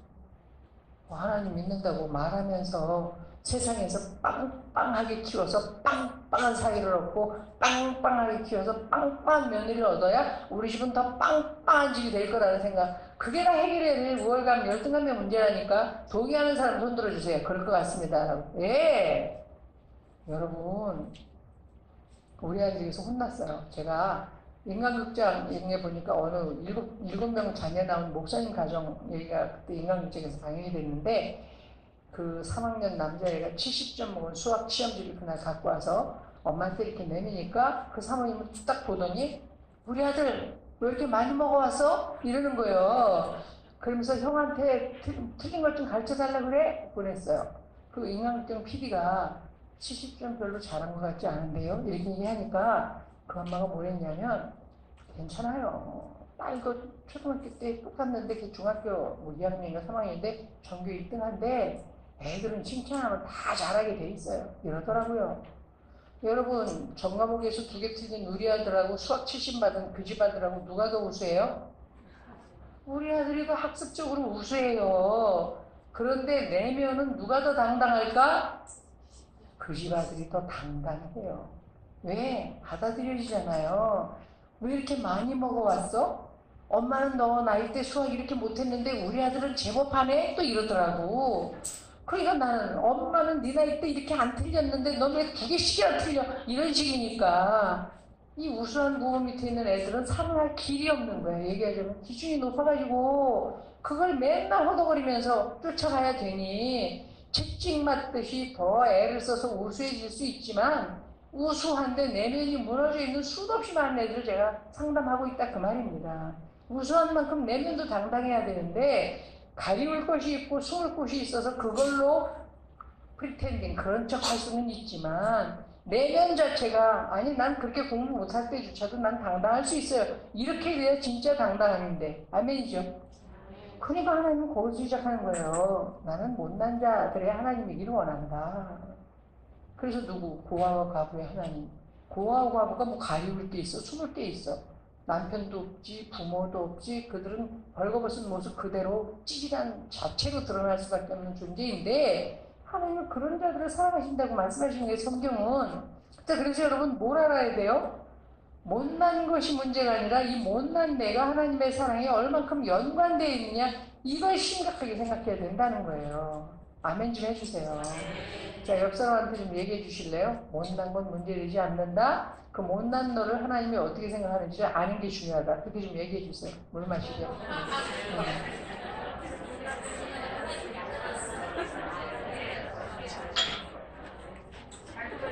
네.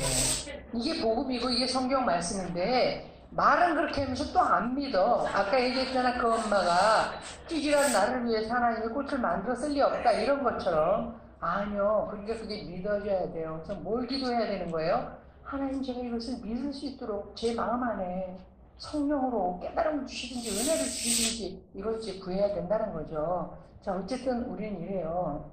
그래서 끊임없이 관계 속에서 이런 우리가 드러나야 되고, 그렇게 드러난 나를 하나님이 어떻게 사랑하시는지 돌보시는지 알아야 존재로서의 당당함이 회복된다 그 말입니다.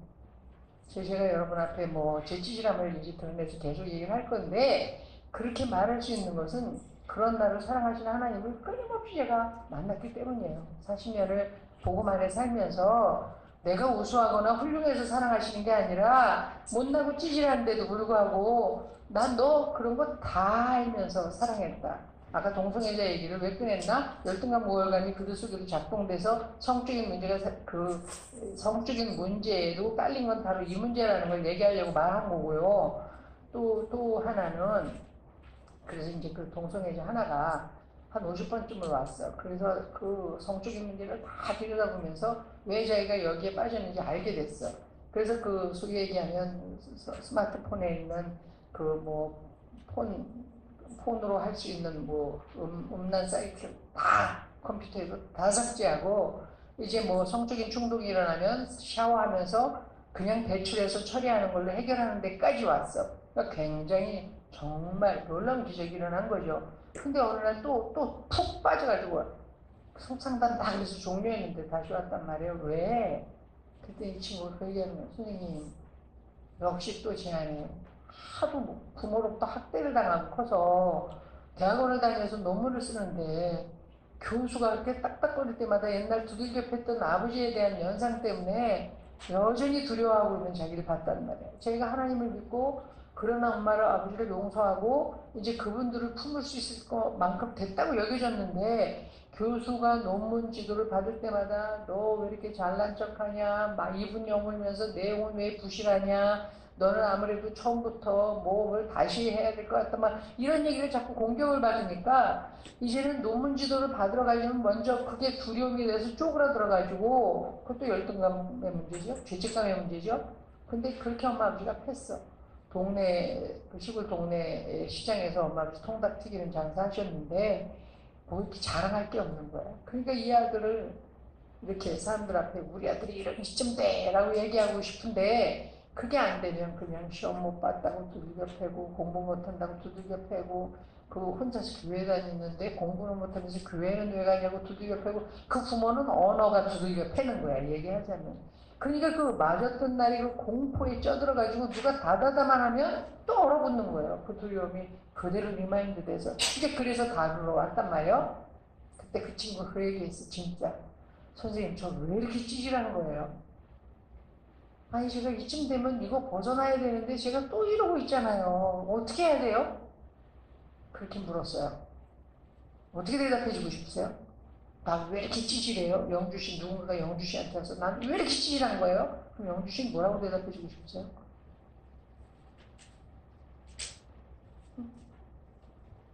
여러분 아셔야 되는 게 우리가 찌질하다니까 그거를 말로는 하면서 속으로는 인정을 안 하기 때문에 문제인 거죠. 그럼 찌질해.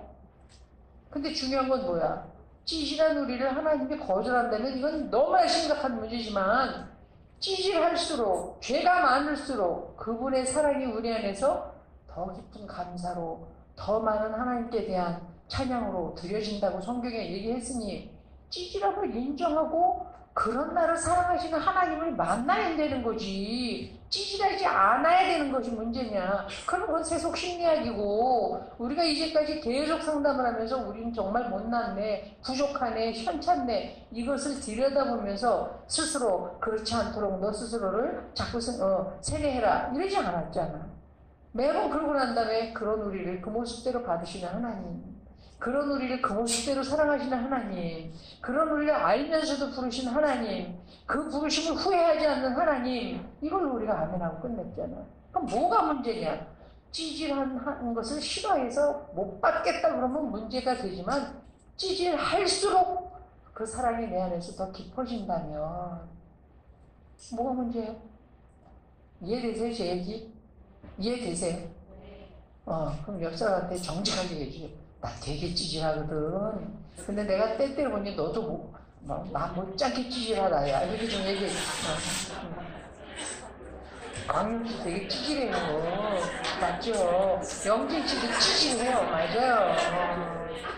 자, 그런데 이런 얘기를 하는 게 세상은 여지없이 못난 사람을 덮쳐서 소외시키고 무시하고 배척하고 그리고 또 그 찌질함을 너의 노력과 수고로 끌어올리라고 난리를 치니까 그렇게 할 수도 없으니 우리는 우울해질 수밖에 없고 또 나 자신에 대해서 분노하고 그런 세상에 대해서 분노할 수밖에 없지만 하나님은 그지.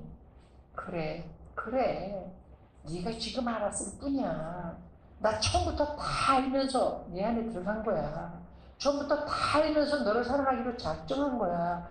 그래서 네 노력과 수고로 되는 일이 아니니까 내 아들을 십자가에 못 박은 거야. 그 대속적 죽음 때문에 네가 나 안에 받아들여진 거니 지금도 그 대속적 죽음 예수 그리스도 때문에 내가 너를 그냥 자녀로 받아. It's okay. 여전히 나는 너를 사랑해. 그런다면 뭐가 문제예요? 아멘입니까? 그거 믿으세요? 믿어지세요? 우리가 그걸 안 믿어서 그거 믿어줘야 된다 그 얘기하러 온 거예요. 제가 딴 거 아무것도 없어요. 이게 우리예요. 어디로 더 많이 작동되느냐 이런 수치심이 돈의 문제에 치열하냐 아니면 학벌이나 학위에 대해서 더 치열하냐 사회적 지위로 나타나느냐 아니면 그 부유함을 가지고 나누는 그래서 뭐 많은 남자들이 차 가지고 좋은 차로 자기를 가리우죠. 좋은 차로 숨고 많은 여자들이 핸드백 뭐 비싼 거 뭐 사가지고 제가 외손주가 셋 있는데 첫 손주 태어날 때 우리 딸한테 유모차 사준다 그랬어. 그리고 조사했어. 10만원대부터 200만원대까지 있더라고. 그래서 내가 한 40만원짜리 정도면 딱 좋을 것 같아서 40만원짜리 하나 사준다니까 우리 딸이 싫대요. 너무 수준이 낮아서 그걸 끌고 다니기 싫대. 그래서 관둬라고 그걸 땡 쳤어요. 그때 한 70만 원짜리 샀더라고. 뭐 내가 보기엔 그거나인데 40만 원은 밀고 다니면서 쪽팔리고 70만 원은 그나마 괜찮았나 봐. 그게 걔의 수준이니까 오케이. 그런데 200만 원, 그 스토케라고 하는 독일에서 들어온 그게 그걸 뭐하러 사야 되나? 뭐 돈 있는 사람이야 뭐 당연히 뭐 애한테 최고로 좋은 뭐 과학적으로 어쩌고 만들었다니까 좋겠지만 그런데 내가 보니까 그거 몰고 다니는 사람들이 꽤 있더라고요. 그래서 내가 어느 날 분당 사는 친구한테 얘기했어. 너 유모차 값 모르지? 내가 야 손잡고서 유모차 값을 알아봤는데 200만 원짜리 최고 좋은 건데 그거 몰고 다니는 사람 그거 얼마나 쓰겠다고. 물론 중고로 또 팔기도 하고 물려주기도 하고 하면 되겠지만 그거 몰고 다니는 사람들이 꽤 많더라. 그때 걔가 뭐라는 줄 아세요? 병은아, 우리 분당 정자동에는 스토끼 유모차에 루이비통 가방을 걸고 밀고 다니는 게 젊은 엄마들의 트렌드야 이랬어요. 자, 제가 그렇게 하지 말라는 거 아니에요. 사주세요. 사세요. 지금 중요한 건 뭐예요? 왜 우리는 그래야 되죠? 나 그쯤 된다는 거잖아. 우리 남편은 스토케 사줄만 하고 우리 부모로서 우리 애한테 스토케라고 하는 최고 비싼 유모차 사줄만 하고 나는 여기 루이비통 몇백만 원짜리 가방 걸고 밀고 다닐 만큼 나 돼요. 그렇게 하면서 그것 때문에 본인 자신을 꽤 괜찮은 존재로 느끼고 괜찮은 존재로 느껴달라고 하면서 만족감을 의미하면서 다니는 거잖아요. 맞나요? 안전을 위해서 좋고 큰 차를 타기도 하지만 그 큰 차가 주는 의미가 그런 부분이 굉장히 많잖아요. 맞나요?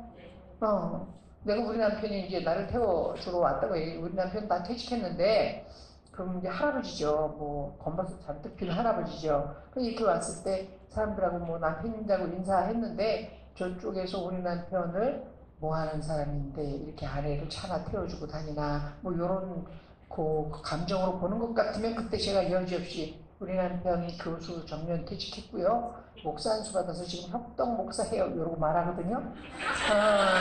그게 뭔 뜻이에요? 까불지 마. 이쯤 되거든. 뭐 이런 얘기잖아요. 세상은 끊임없이 그걸 추구한단 말이에요. 그걸로 뭔가를, 게임에 이기려고 하나님의 공동체는 아니어야 된다는 거예요. 제 얘기는.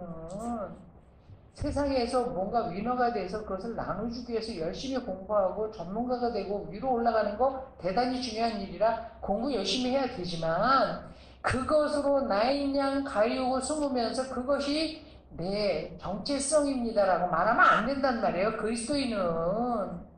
그리스도인은 공부를 많이 했거나 하기가 많이 좋거나 돈을 많이 벌거나 다 상관없이 똑같이 죄인에도 다 이런 내면을 가진 존재들이에요. 근데 중요한 건 뭐예요? 그런 나를 하나님 사랑하신다는 거잖아요.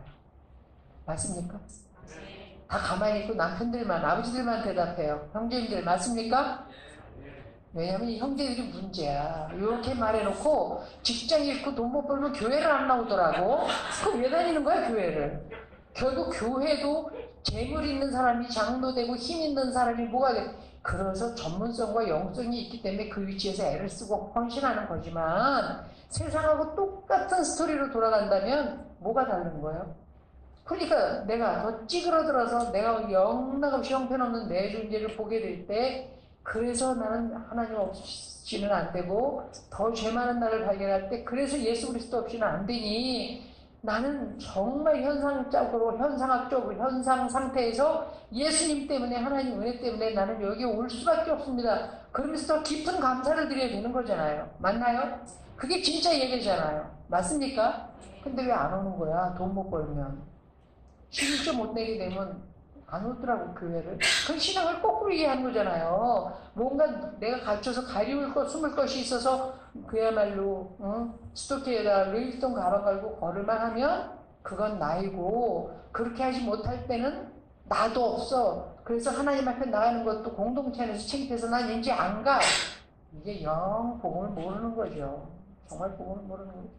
그래서 그 친구한테 아까 동성애 친구한테 그래서 찌질한 게 뭐 초기 상담이면 안 충분히 다르죠. 이제 다 끝나서 종료했다가 다시 왔단 말이에요. 그래서 찌질한 게 뭐 찌질하잖아. 그걸 인정 안 하겠다는 거야 지금? 너나 얼마나 찌질하냐. 우리가 수도 없이 많은 얘기 있지만 얼마나 아는 것보다 죄가 많고 찌질하냐. 어떤 아버지가 성적인 문제, 외도 뭐 이런 걸로 걸려서 또 상담을 하는 아버지가 있어. 아, 정말 나 말하기도 좀 그런데 그 아버지가 자기 아들을 보면서 어느 날 키가 쭉쭉쭉쭉 크고 뭐 이렇게 몸매가 근사하고 인물도 좋아지고 같이 목욕을 하는데 어느새 성기가 아버지 사이즈만큼 막 커지면서 근사해지는 걸 보고 자기가 열등감을 느꼈대, 아들한테. 나는 왜 이렇게 작고 외모도 근사하지도 않고 어쩌고 저쩌고 하면서 선생님 이런 애비도 있어요? 이러더라고 나한테. 전 왜 이렇게 병신 같아요? 그분 말 그대로 전하면 어떻게 아들을 보면서 열등감을 느껴요? 근데 선생님 제가 그런 생각이 들더라고요. 그러면서 아들한테 은근히 제 속에서 시기심이 일어나는데 정말 이런 인간들도 실제 있긴 있나요? 선생님 들어보셨어요? 이러더라고요. 어떻게 생각하세요? 그게 우리예요. 그게 나야. 아닌 사람 손 들어봐. 그게 나예요. 겉으로 드러내지 않을 뿐인 거지. 하나님 앞에서 우리 속에 있는 밑그림은 다 덜티하고 다 부패하고 다 거짓돼요. 동의합니까? 동의합니까? 하나님 사랑 없이 우리는 어떻게 안 되는 인간들이에요, 여러분. 자, 뭐 공부하지 말라 그 얘기 아니라고 아까 말씀드렸어요. 자, 이렇게 얘기하고 좀 강의를 좀 정리하고 다시 밥 먹고 또 시작을 하든지 해봅시다. 김동호 목사님이 아들이 셋이거든요. 근데 그 얘기 했어요.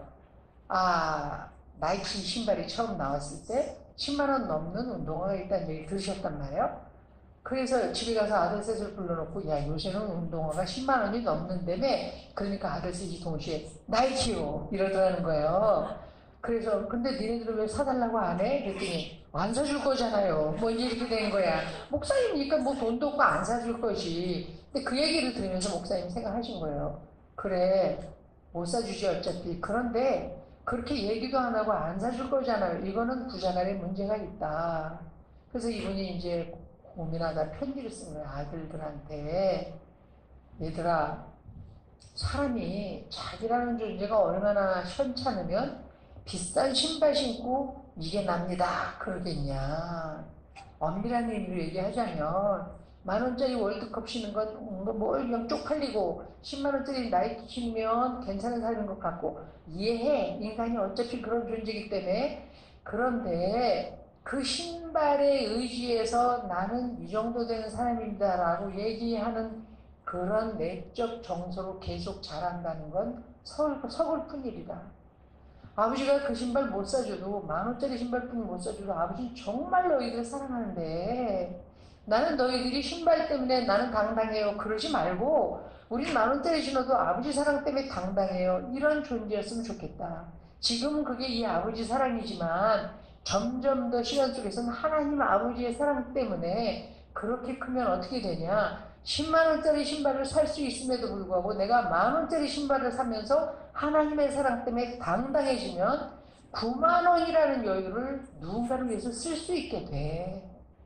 그러면 10만원을 내 정체성으로 삼는, 그래서 그것이 나인 양 하는 것보다 훨씬 더 그 하나님 아버지, 지금은 아버지의 사랑이지만 그것 때문에 너희들은 뭔가 풍성하고 의미 있는 존재로서 세상 속에 기여하게 돼.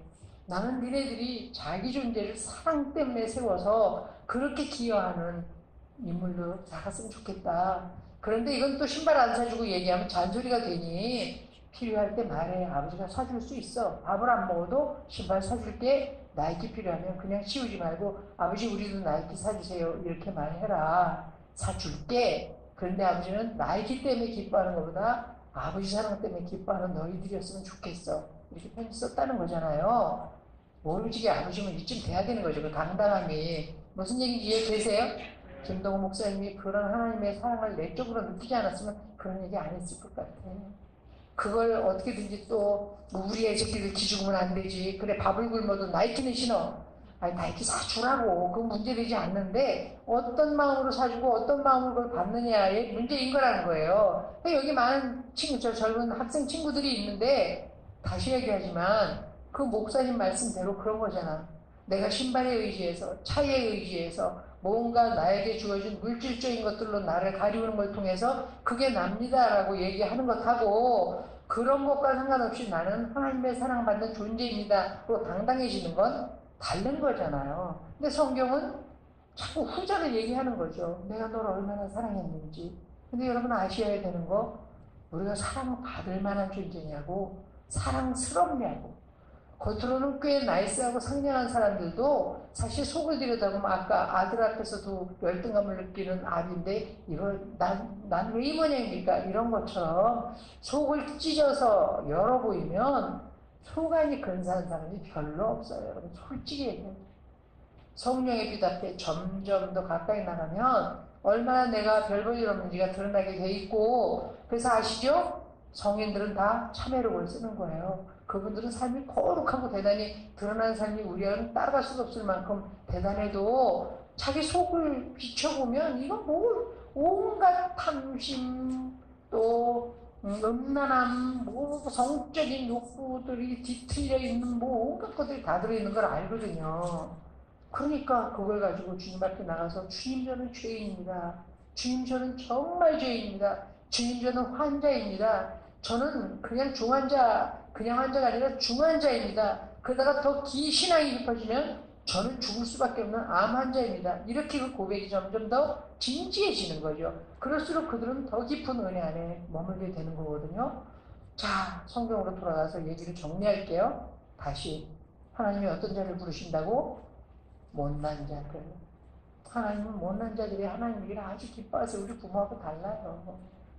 나는 우리 애가 2개 틀렸을 때 내 자존심이 상한 걸 애한테 악을 써대면서 난리를 쳐서 밥 먹는 애를 구박해가지고 걔가 드디어 밥 먹다 울기 시작했으니 뭔가 내 인생이 대단히 잘못됐구나 뭐 이런 느낌이죠. 그 아이 속에 열등감과 죄책감이 시작이 되는 거죠. 올백받지 않으면 환영받지 못해. 근데 70점 말로도 많이 맞았다고 인정받으면 걔는 나중에 더 잘하게 돼요. 그게 이제 좀 이따 그림으로 구조를 통해서 어떻게 해석해야 될 건지 여러분에게 말씀드릴 거고요. 그래서 여러분 뭘 지금 말씀드리고 싶은 거예요? 어차피 하나님 떠났을 때 벌거벗을 수 없는 우리가 되어버렸는데, 왜냐하면 이렇기 때문에 이런 나를 드러내는 건 아주 창피한 일이에요. 왜? 이건 우리의 본질이에요. 누구는 그렇고 누구는 그렇지 않다니까. 다 이렇다니까. 말씀드린 대로 유독 돈의 문제에서 그런 건지 아니면 외모 가지고 그러는 건지, 학생들은 또 외모가 굉장히 중요하죠. 그래서 잘생기고 뭐 이런 게 굉장히 중요한데, 그러면 하나님이 성경에 못생긴 인물들은 사랑 못 받아요? 안 하신다고 써 있어요? 아니잖아요. 여러분 예수 그리스도 왜 유대인들이 십자가를 못 박았을까요? 뭐 이렇게 오늘날도 이렇게 무슨 나라를 대표하면 인물이 번듯해야 돼. 그러니까 왜 사진 찍으려면 다 메이크업, 남자들도 화장하고 방송에 나서 인터뷰할 때도 다 분칠하고 이러고 나온단 말이에요. 왜? 근사하게 생기지 않으면 사람들이 받아주지 않아. 이게 다 나쁜 세상인 거야. 우월적 존재가 돼야지만 받아들여지는. 근데 예수님은 마른 땅에서 나온 줄기 같아서 풍채도 없고 고운 모양도 없었대. 그러니까 사실 우리가 상상한 것보다 훨씬 못생겼던 분이 예수님이에요. 그러니까 이스라엘 백성은 참 자존심 상했을 거야. 메시아라고 하는데 능력을 발휘할 때 보면 하나님 아들 같다가도 그냥 그 능력이 기적 베풀지 않을 때 평소 모습 보면 뭐 이렇게 찌그러졌어. 왜 저렇게 외모가 저따위야? 진짜 못났다. 아우 메시아라고? 웃기네. 이럴 것 같아요. 근데 예수님은 그렇게 못났지만 하나님 아버지의 사랑 때문에 한 번도 내면이 찌그러진 적이 없거든요. 자기 그 모습대로 사랑하시는 하나님 아버지로 인해서 하나님의 사랑받는 존재로서의 그것을 놓친 적이 없단 말이에요. 자, 그래서 다시 얘기하지만 그 친구가, 아까 동성의 친구가, 맞아요 선생님, 제가 그걸 놓쳤네요.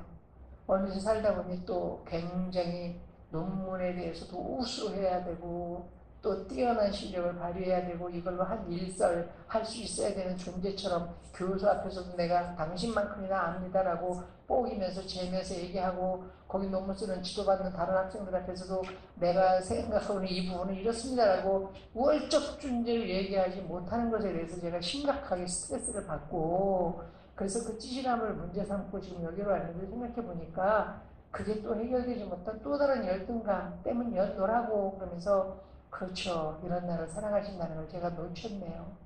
우수해야 된다는 세상 그 기준에 또다시 내가 널뛰기를 하고, 그래서 뭔가 괜찮은 인물로 드러나야 될 것 같은 거에 내가 시달리면서 그렇지 못하는 것을 또 부모의 두려움, 내 때렸던 두려움하고 엮어가지고 제가 찌그러졌는데 오늘 다시 내 본질에 대한 이해를 하고 그런 나를 아시면서 사랑하신 하나님을 또 만나고 돌아갑니다.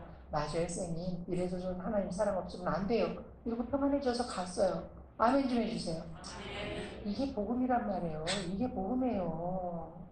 우리가 지금 이러고 있느냐라고 말씀드리고 싶은 거예요. 정말 이러고 있느냐? 내가 죄인인데 어차피 내가 환자인데 사실은 죄인인 거 환자인 거 다 하나님은 아시고 그 죄인 되면 이끌이 어떤 배까지 내려가는지도 다 보시면서 음유한 중에 나 혼자 있을 때 하는 생각들이나 행위들이 어떤 것인지 다 아시면서 나를 부르셨는데 그런 나를 그대로 주님께 가져가서 그런 사랑을 용서를 내 것으로 만들지 못하고 자꾸만 잠깐 설교 들을 땐 그런 것 같다가 세상으로 돌아가면 여지없이 세속적 논리에 힘의 논리에 빠져서 우월적 존재가 되지 않으면 안 된다고 그러니까 자식도 그렇게 밀어붙이고 남편한테 아내한테 그런 거 요구하고 그러니까 결혼 대상을 찾을 때도 그런 대상만을 찾게 되기를 원하고 그건 아니지 않는가라는 얘기예요. 자, 케이스 하나 얘기하고 밥 먹고 난 다음에 또 좀 얘기하겠습니다. 밥을 일찍 먹으면 저녁 집회를 좀 또 일찍 할 수 있으니까 이러거나 저러거나 어쨌든 최선을 다해서 시간을 운영해 볼게요.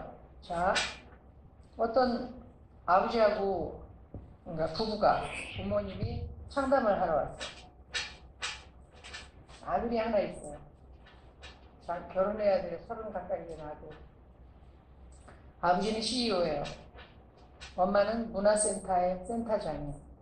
꽤 잘 나가는 집이죠. 둘 다 박사예요. 뭘 상담하려고 그러시냐 그랬더니 이 아들이 결혼을 하려고 그러는데 같은 교회에서 5년 전부터 여자애를 하나 사귀었대. 근데 그 여자애가 아비가 없는 과부집 딸이래. 그런데 형제가 여러 명의 맏딸이래. 이 아버지 없대. 전문대학 나왔대.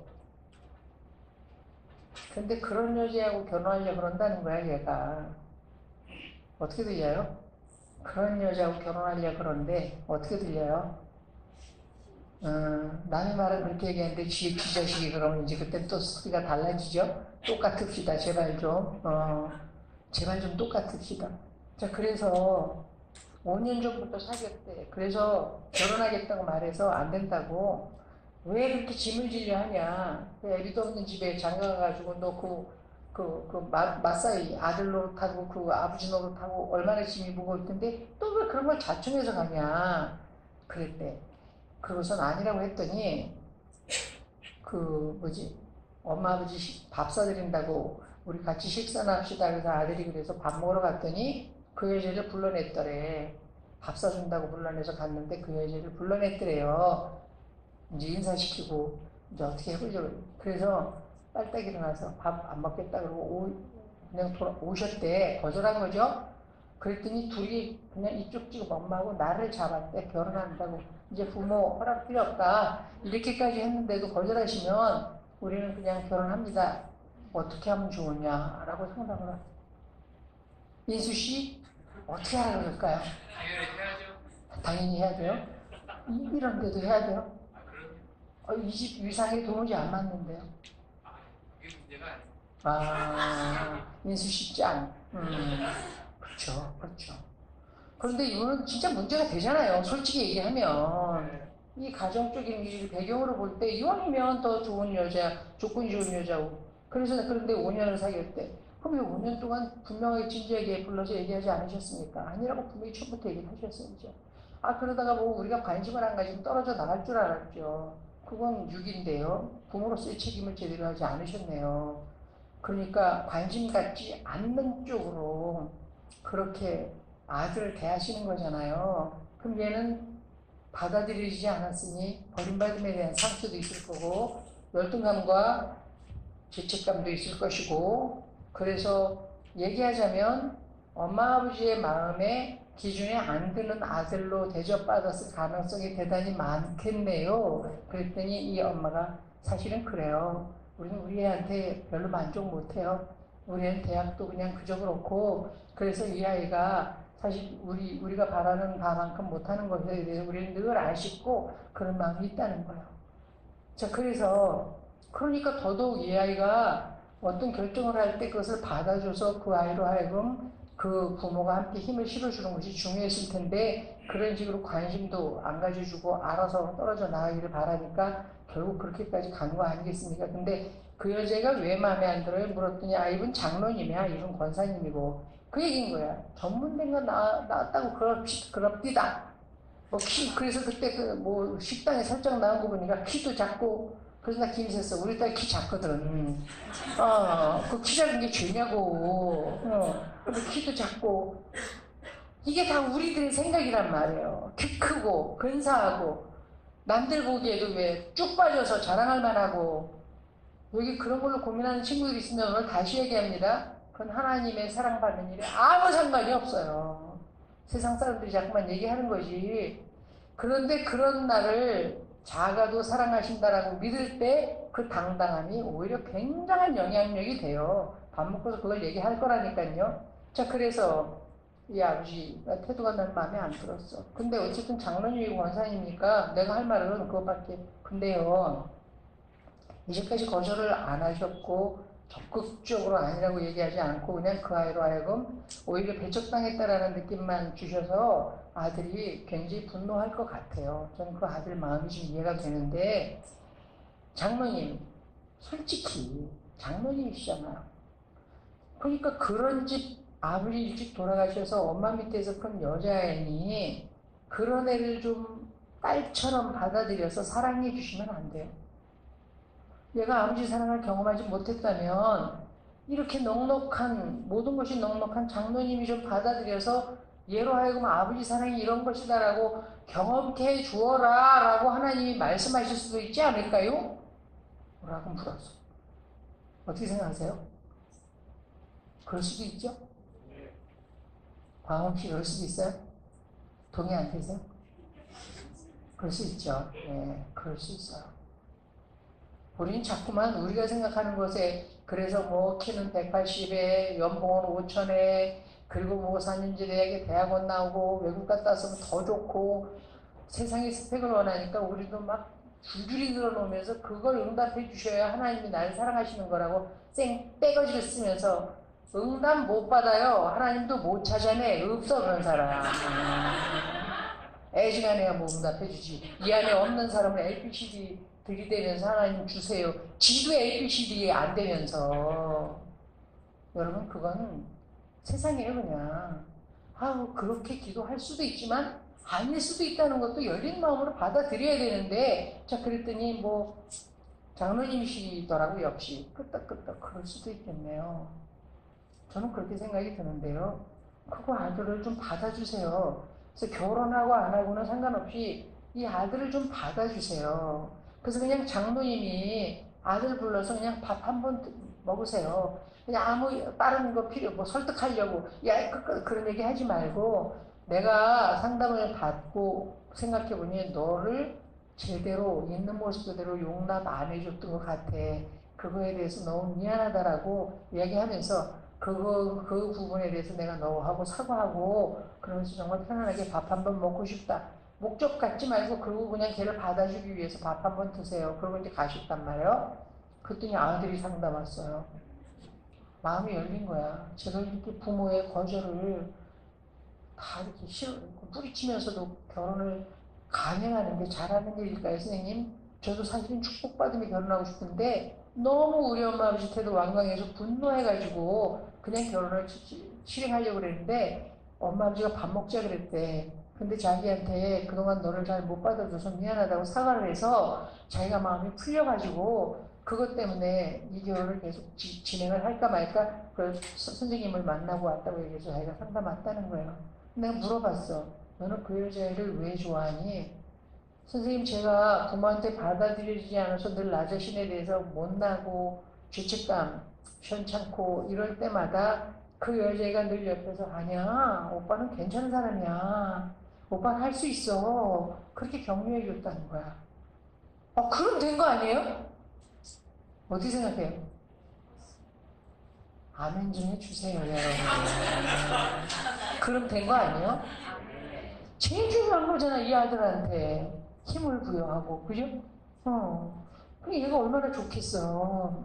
그런 여자이니까 자기가 시원찮다고 생각하는데 우월적 존재라서 자기를 찌그러뜨리게 느끼고 그 조건이 좋아서 막 끌리기는 하지만 그래서 내 열등감을 덮어주고 보상해 줄 수 있는 대상 그래서 그런 대상을 찾아서 그 여자 덕에 난 괜찮아요 이런 상대를 얻을 수도 있지만 얘는 거들에 대한 두려움 때문에 버림받는 게 아픈 애니 만만해서 자기를 버리지 않을 그러면서 오히려 자기한테 힘을 실어주고 격려해 주니까 그 여자한테 끌린 거란 말이에요.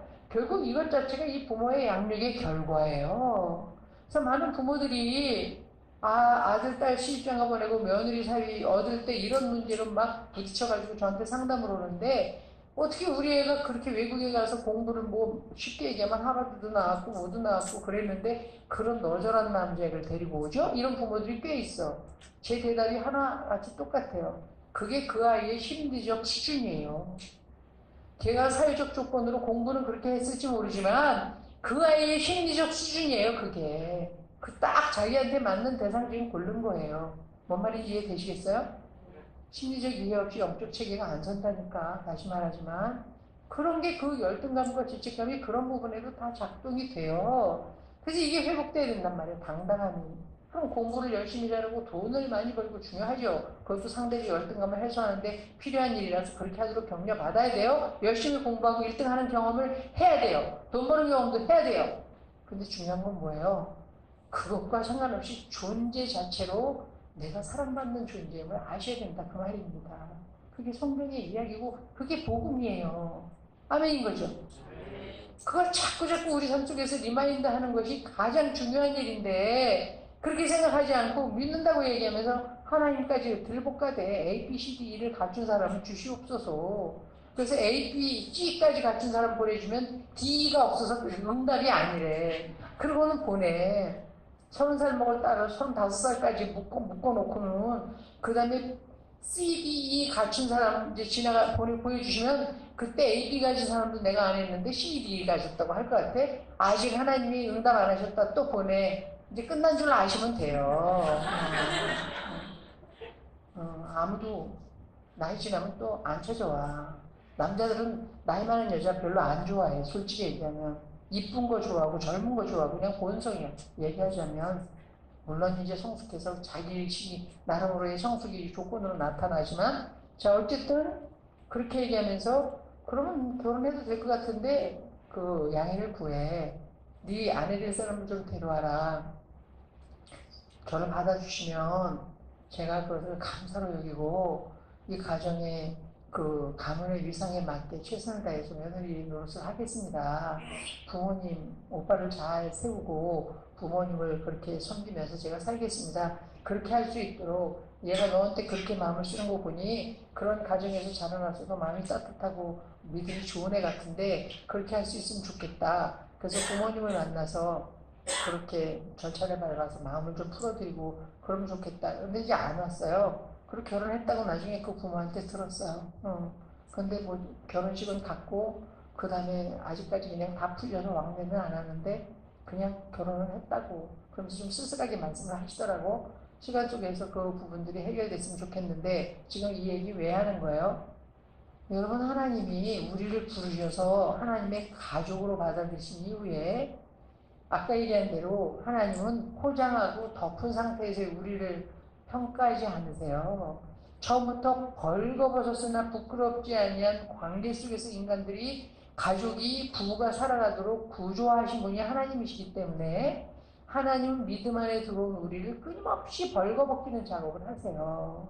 그래서 이와 같은 일들을 통해서 내 내면 안에 들어있는 허세, 세상 속에 가지고 있는 것들로 자꾸만 덮고 가리우는 걸 벗겨내시고 내 모습 그대로 하나님을 만나도록 이끄신다 그 말입니다. 아멘이죠? 그게 자식이 결혼해서 드러날 수도 있고 저처럼 올백 못 받아 2개 틀린 걸로 또 여지없이 드러나기도 하고 그래서 그런 일이 다 하나님의 허락하시네요. 그것은 다음에는 2개 틀리지 않고 올백 받도록 열심히 가르쳐서 극복시켜라 그런 메시지가 아니고 2개 틀린 아들을 그래도 그 모습대로 받아주면서 잘했다고 용납하는 것을 네가 훈련할 수 있기를 바란다. 나와의 관계성 속에서 은혜가 뭔지를 제대로 자식에게 흘러가도록 해라. 이런 메시지라는 것입니다. 그 부부 사이에 일어나는 일도 다 마찬가지예요. 남편의 외도를 용서하지 못해서 상담원 부인이 있었는데요. 그걸 얘기했어요. 어떡할 건데요? 뭐 주님이 용서하라고 그러니까 용서해야 되겠죠. 근데 용서하고 싶지 않아요. 용서되지도 않고요. 그거 우리 힘으로 됩니까? 안 되죠. 그래서 그렇군요. 당연하죠. 충분히 이해되죠. 근데 왜 용서해야 돼요? 성경에서 그렇게 말했으니까요. 아, 그렇군요. 그럼 본인은 용서 받았나요? 받았죠. 어떻게 해요? 받았다고 말하잖아요. 맨날 교회 가면 설교가. 아, 그렇군요. 어떤 죄를 그렇게 용서받으셨는데요? 그게 선생님이 물으시니까 그닥이요. 이렇게 됐어요, 스토리가. 용서가 되겠냐고? 내 죄인됨을 모르고 있는데 나는 바람 피운 적도 없고 나는 다른 남자를 눈길 준 적도 없고 탐한 적도 없고 그게 행위적으로 그러면 어려운 거냐고. 하나님 앞에 자기 속 내면을 들여다보면 배우자 바꾸고 싶을 때가 한두 번이 아닌데 그건 간음이 아니냐고. 실제 바꾸지만 않았지. 제 소원이 홍정혜 목사님하고 살아보는 거예요.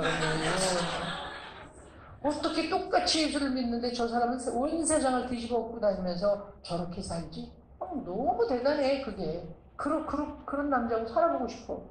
우리 교회 오뚜기 사장님 다 다니세요. 각뚜기라고 요새 막 신문에 나고 그랬잖아. 얼마나 그분이 그 가정이 훌륭한지, 홍정혜 목사님이 미얀마였나? 라오스에 500억 들여서 병원과 학교 짓는 그 꿈을 하나님이 주셔서 그걸 계획을 하셨어요. 돈이 있어야 되잖아요. 근데 그 장로님이 그야말로 500억 재산이 자기 이제 다 남은 생에 정리했더니 그만큼이래. 그래서 자식이 뭐 사위 2명, 아들 1명, 40억을 나눠줬대. 120억 나갔죠? 380억 남고 목사님한테 이제 거기에 쓰시라고 가져가야 되겠다. 이렇게 했대. 자식들 먼저 띄워주고 남은 돈 이렇게 선한 일에 써야 되겠다. 근데 그 돈 받아간 자식 사위가 왔더래. 저거 40억 내놓으면서 아버지 저 이거 못 받습니다. 아버지가 계획한 대로 선한 일에 쓰셔야지. 보태지는 못할 망정 이걸 받는 데는 말이 안 됩니다. 돈 갖고 왔대. 그 다음날 동서가 또 형님도 안 받는데 저도 못 받습니다. 아버님 저 돌려드립니다. 그런데 또 그 며칠 있다 아들이 들고 왔어. 아버지 저 이거 안 받을래요. 아버지가 계획한 대로 선한 일에 쓰세요. 해서 도로 500억이 됐어. 그걸 홍정일 목사님한테 드려서 미얀마에 병원과 학교 짓고 있어 지금. 난 너무 부러워. 그런 남자하고 살아보고 싶어. 그런데 그런 남자하고 살면 해결되나요? 어쩌면 그 대단함 때문에 내 열등감이 더 드러날 수도 있지 않겠어요? 쫙 바꾼다고 해결되는 일이 아니란 말이에요. 그럼 어떻게 해야 되죠? 다시 얘기하지만 복음으로 돌아가야 돼요. 복음으로 생각하는 게 어떤 것인지를 우리가 정말 제 실제로 적용하는 게 뭔지 배워야 된다는 거죠. 동의가 되세요? 동의하신 분만 쉬게 할 거예요. 첫 번째 강의 여기서 마치고 밥 먹고 또 할게요. 기도하겠습니다.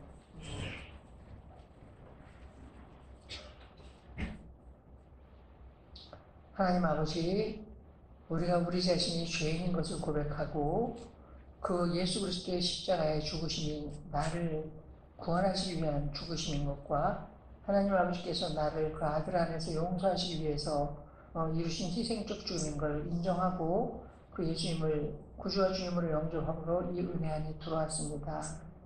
우리가 죄인인 걸 인정하고 지금 오늘 또 우리가 죄인일 뿐만 아니라 내면에 너무나 많은 상처와 수치심이 있는 환자라는 사실을 또 지적받았는데 그렇습니다. 인정합니다.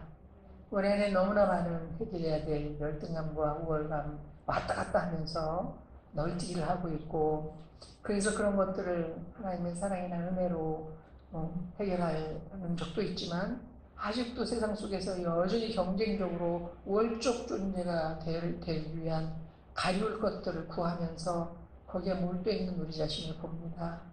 하나님 우리의 가치가 세속적이어서 우리 안에 작동돼야 될 그 복음에 말미암는 하나님의 사랑이 제대로 내 안에 들어와 있지 못하고 그것으로 인한 당당함이 내 내면에서 회복되지 못해서 오늘 또다시 하나님이 그것은 이래야 된다라고 말씀하시는 음성을 듣습니다.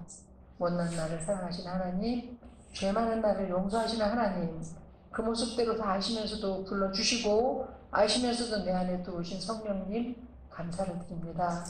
그것이 가능해지도록 아낌없이 자기를 십자가에 내어주신 예수님 감사를 드립니다. 그 사랑의 어떠함을 우리로 깊이 깨달아 알 수 있도록 우리 자신이 못나고 처절하리만큼 형편없는 존재로 드러날 때 가리우는 것으로 도망가는 것으로 숨는 것으로 해결하지 않게 주옵소서. 하나님 앞에 나오게 도와주셔서 벌거벗은 모습대로 나를 드러내게 해주시고 그 믿음의 용기를 가지고 주님께 나아갈 때 그 모습대로 받으시는 하나님을 경험하게 해 주옵소서. 그때 우리가 또 듣고 싶은 말, 내야 아들아 내가 너를 사랑한다. 딸아 내가 너를 사랑한다. 그거 아니겠습니까? 오늘 그 사랑의 어떠함을 계속 확인할 수 있기를 원합니다. 성령님 도와주셔서 묵상하고 생각하고 나누는 시간들로 연결 지어지게 도와주옵소서. 남은 시간도 주님 손에 의탁하며 감사드립니다. 예수 그리스도 이름으로 기도합니다. 아멘. 아멘 한 분만 치는 거예요. 그리고 식사하시면서 드러내 봅시다. 내 안에 어떤 수치심들이 있고 그것이 내게 신앙에 어떤 식의 그 영향을 주고 있는지를 좀 나눌 수 있으면 좋겠습니다.